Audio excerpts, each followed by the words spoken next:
When we last saw Jarmo, he had just returned from the realm of fantasy. The adult-like empress had dropped him off in a forest. She had previously given him a coin with a picture of a mouse on it. Through the positioning of his smartphone, Jarmo found out that he was in the Black Forest in the town of Waldkirch. And one thing became clear to him.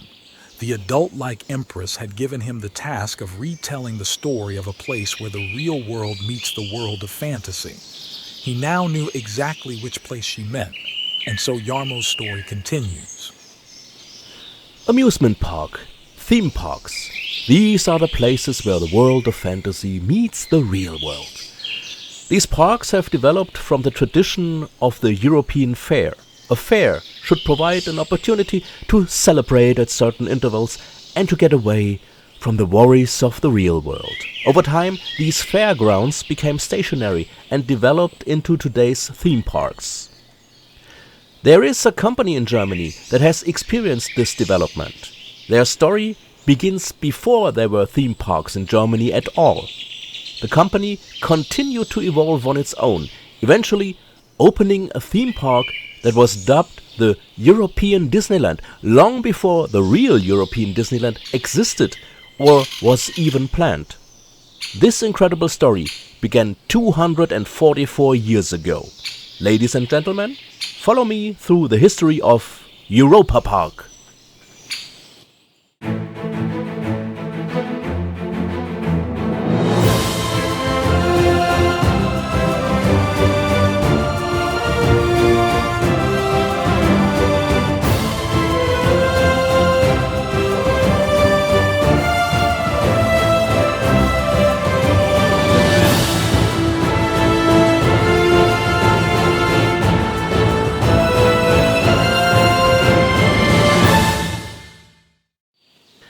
But before we can look at this particular story, we first have to see where we are and what the history of this place actually is. I'm talking about the Black Forest. We are now in Germany, in the southwest, in what is now the state of Baden-Württemberg. In ancient time, there was a huge mountain range here, but it fell apart due to tectonic activity. A ditch was created in the middle, through which the river Rhine eventually dug its bed. To the left of the ditch, the Vosges Mountains emerged, which are now in France, and to the right of the ditch, the Black Forest emerged. The first people to settle here did not go far up in the mountain range. They lived in the side valleys of the Rhine, because on the mountain range there was an impenetrable forest in which it was easy to get lost. They named the mountain after their goddess Abnoba. As the Roman Empire spread across Europe, they made the Rhine their border at this point. The people who lived here were called Marcomanni by the Romans, which literally means border people, and the mountain range of the goddess Abnoba was called Marca Silva, the forest border. When the Romans tried to expand their road network and extended it across the mountain range, they discovered why the residents had such respect for the forest. Not only were the trees particularly dense, there were also tendrils growing between the branches, almost forming a kind of roof, so that hardly any light came through, and it was constantly dark in the forest. The mountain range was given a nickname by the Romans, Silva Nigra, the Black Forest, and the name stuck to this day. But little by little, the forest was conquered and settlements were formed. The external circumstances forced people to be particularly resourceful because the winters were harsh and the people had to do something to survive. That's why the residents of the Black Forest developed all kinds of mechanical devices, such as the cuckoo clock, the clockwork of which is a precision work made of wood.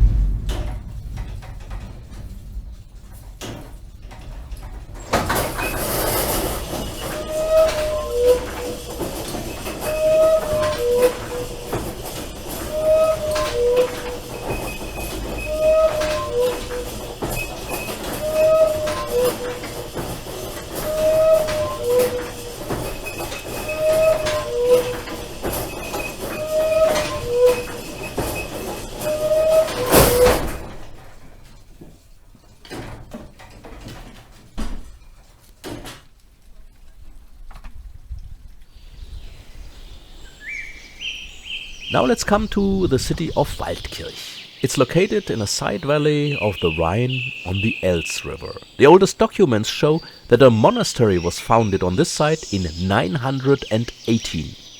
That's obvious because the name Waldkirch literally means forest church.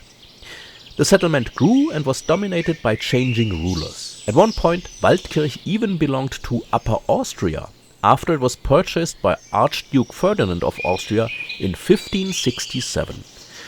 Waldkirch was still a part of Upper Austria when a man named Paul Mack founded a company there in 1780.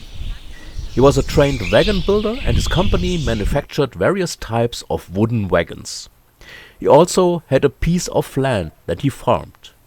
And since the water pipes were made of wood at the time, Paul Mack also took on the office of the so-called municipal supervisor of the fountain. We see examples of these wooden water pipes, which were called Deichseln, here. To the right we see the drills used to drill the holes.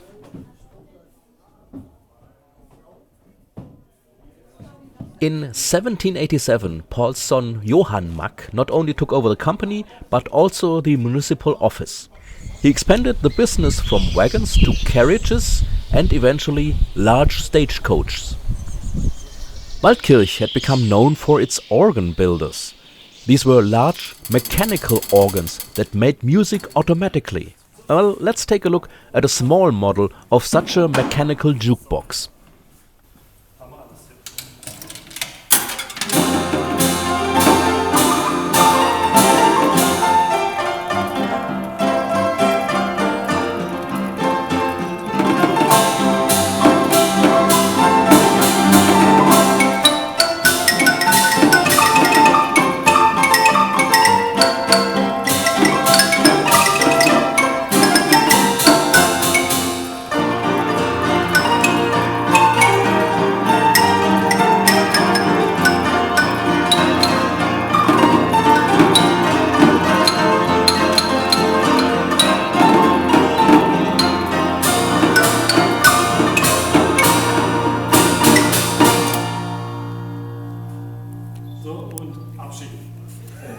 These organs were intended, among other things, for musical entertainment at fairgrounds and had to be transported somehow. After the Mack company manufactured increasingly comfortable stagecoaches in 1855, the first transport carriage for such a mechanical organ was manufactured in 1880. This made the showmen at the fairgrounds aware of the Mack company.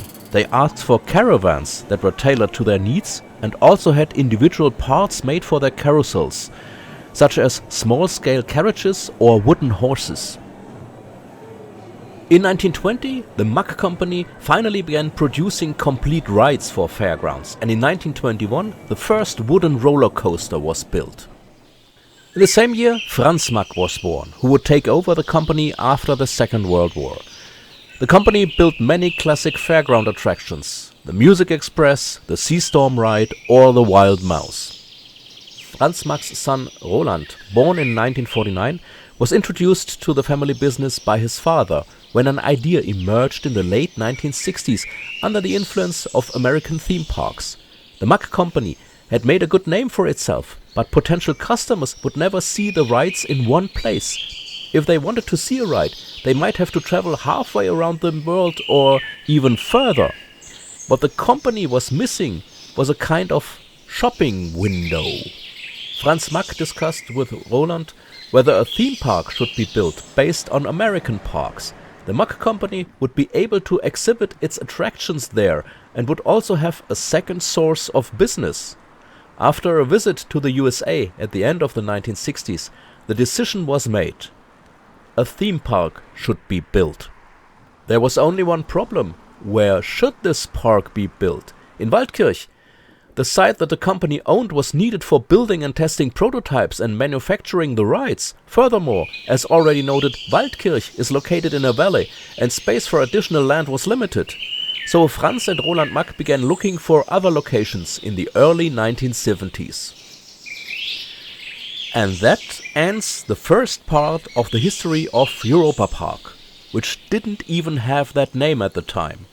Next week, we'll look at another European comic, but don't worry, we'll get back to the history of this theme park. And until next time, stay safe, stay healthy, and see you